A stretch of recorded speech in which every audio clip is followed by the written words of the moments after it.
میرے آقا فرماتے تیسری نحوست زانی کو یہ پہنچتی ہے کہ اللہ اس کی عمر کو گھٹا دیتا ہے۔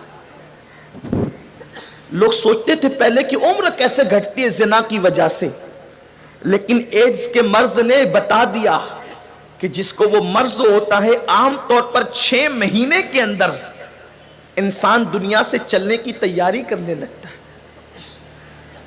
میں نے اپنی اس زندگی میں اس عمر میں اتنی عمر میں 35 سالہ عمر میں 2 مریضوں کو ایڈز کے مریضوں کو دیکھا۔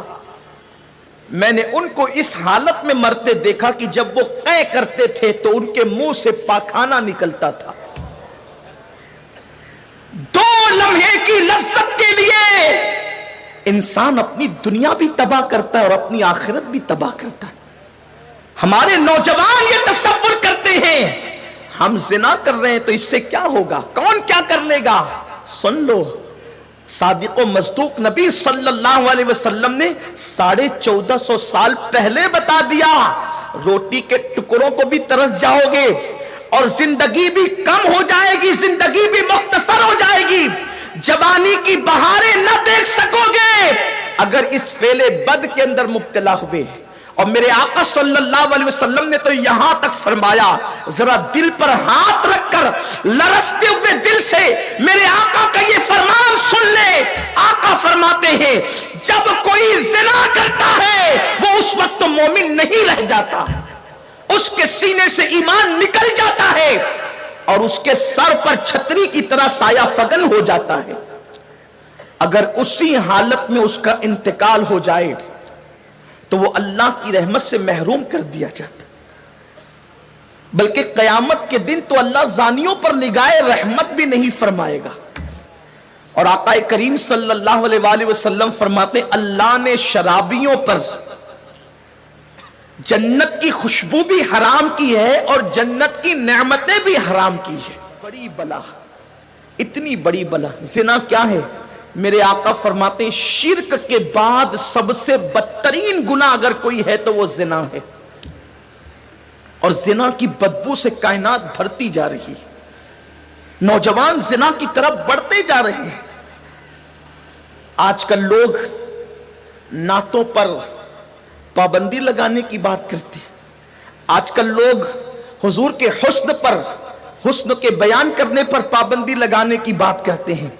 بڑے بڑے اسکالر چیخ رہے ہیں زنا مت کرو، بڑے بڑے اسکالر باتیں کر رہے ہیں زنا سے قوم کو روکو، لیکن یاد رکھیں اس سنی اجتماع کے ذمہ دار منبر سے فقیر قادری عرض کرنا چاہتا ہے اگر دنیا میں زنا کا خاتمہ کرنا ہے تو الحمدللہ اس کا بہترین علاج اسلام کے پاس ہے اور صرف اسلام کے پاس ہے۔ کیا اس کا علاج ہے؟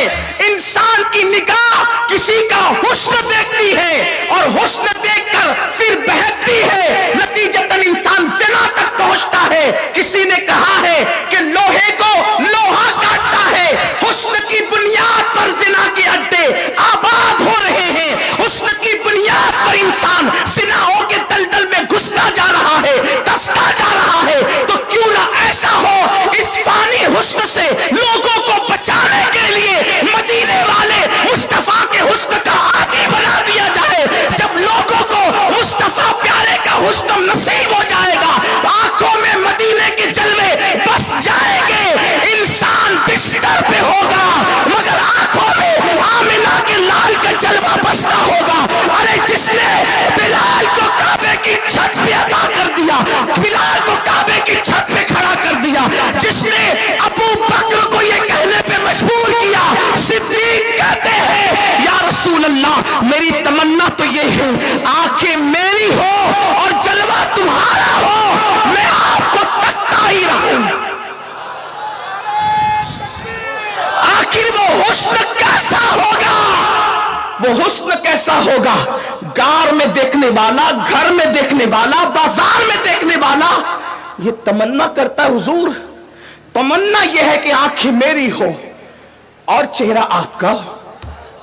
اور میرے نبی کی شان یہ ہے جس نے مانگا اس کو دیا اور اپنی شان کے مطابق دیا، اس لیے کہ وہ تو دینے ہی آئے تھے اور میرے امام کہتے ہیں میرے کریم سے گر قطرہ کسی نے مانگا دریا بہا دیے ہیں، دربے بہا دیے۔ خاص طور پہ سنیں، صدیق اکبر نے کہا نگاہیں میری ہو چہرہ آپ کا ہو۔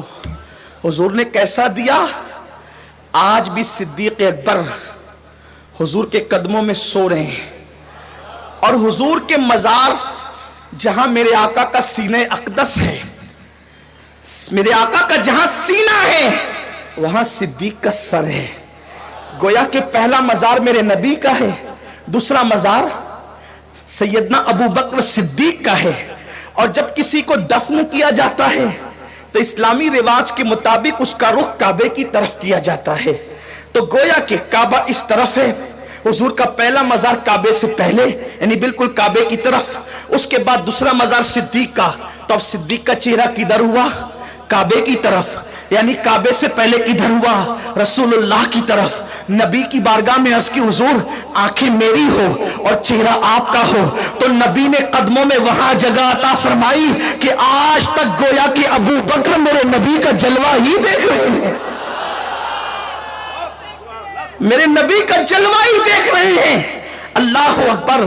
تو صدیق اکبر کہتے ہیں حسن مصطفیٰ کو عام کر دیا جائے، جب ہماری قوم کے جوان مصطفیٰ کریم کے حسن میں ڈوب جائیں گے انشاءاللہ کسی کے فانی حسن کی طرف ان کی نگاہ نہیں اٹھے گی، کسی فانی حسن کے وہ دل ڈالا نہیں ہوں گے، وہ آوارگی سے بچیں گے۔ اسی لیے تو میرے آقا نے فرمایا اپنے بچوں کو 3 باتیں سکھاؤ۔ ہر بات سکھانے سے پہلے حضور کہتے 3 بات سکھاؤ، فرماتے پہلے اپنے نبی کی محبت سکھاؤ۔ کیوں؟ حضور کی محبت سکھا دو گے تو ساری محبتیں اب اسی محبت کی وجہ سے ہوگی، اور جب دل میں پہلے سے محمد عربی کا حسن لکھ دیا گیا، بچوں کے دل کورے کاغذ کی طرح ہوتے ہیں، اگر کاغذ پہ کچھ نہ لکھا ہو تو ہر ایرا گیرا کچھ بھی آ کے لکھ سکتا ہے، اور پہلے سے آپ نے لکھ دیا تو اب کچھ لکھنے کی گنجائش نہ رہی۔ تو جب صفحے دل پر حسن مصطفیٰ لکھا ہوگا تو اب کون کیا لکھ سکتا ہے؟ اسی لیے تو حضور مفتی اعظمین کہتے ہیں خدا ایک پر ہو تو ایک پر محمد، اگر قلب اپنا دوبارہ کروں میں۔